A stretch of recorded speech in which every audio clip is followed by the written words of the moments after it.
ఏర్పాట్లు చేసి మా అక్క చెల్లెలందరినీ ఇక్కడికి ఆహ్వానించినటువంటి జిల్లా కలెక్టర్ గారికి, గౌరవనీయులు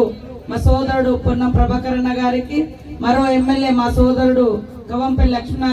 సత్యనారాయణ గారికి,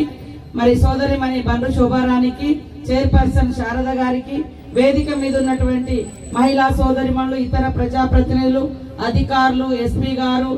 స్థానిక ప్రజాప్రతినిధులందరికీ, పత్రికా మీడియా సోదరులకు, మా ఉద్యోగులకు, మా అంగన్వాడీ టీచర్ అమ్మలకు, స్టాఫ్ అందరికీ హృదయపూర్వక శుభాకాంక్షలను తెలియజేస్తా ఉన్నాం. ఈ యొక్క ప్రభుత్వం, ముఖ్యమంత్రి రేవంత్ రెడ్డి గారి ప్రభుత్వం మహిళల్ని ఆర్థికంగా, రాజకీయంగా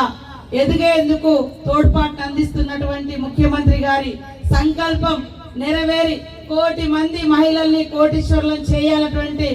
మరి లక్ష్యంతో ముందుకెళ్తున్న సందర్భంగా మా ప్రతి ఆడబిడ్డ సంతోషంగా, సుఖంగా, ఆర్థికంగా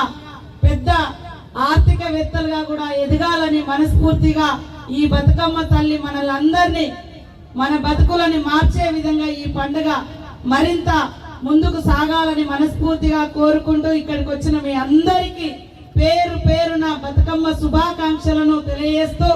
అడ్వాన్స్ దసరా శుభాకాంక్షలను తెలియజేస్తూ, మనం ఎంత ఎత్తుకెదిగినా, ఏ పొజిషన్ లో ఉన్నా 100 ఏళ్ల నాటి ఈ సంస్కృతి, ఈ ఆచారం, ఈ పండుగ ఖచ్చితంగా మరొక 1000 ఏళ్ళు ఈ సమాజం ఉన్నంత వరకు మహిళలు ఇదే రకంగా ఆడుతూ పాడుతూ 9 రోజులు సంతోషంగా, ఐక్యంగా కలిసి నడవాలని కూడా మనస్ఫూర్తిగా కోరుకుంటూ సెలవు తీసుకుంటూ మీ అందరికీ బతుకమ్మ శుభాకాంక్షలను తెలియజేస్తా ఉన్నాను.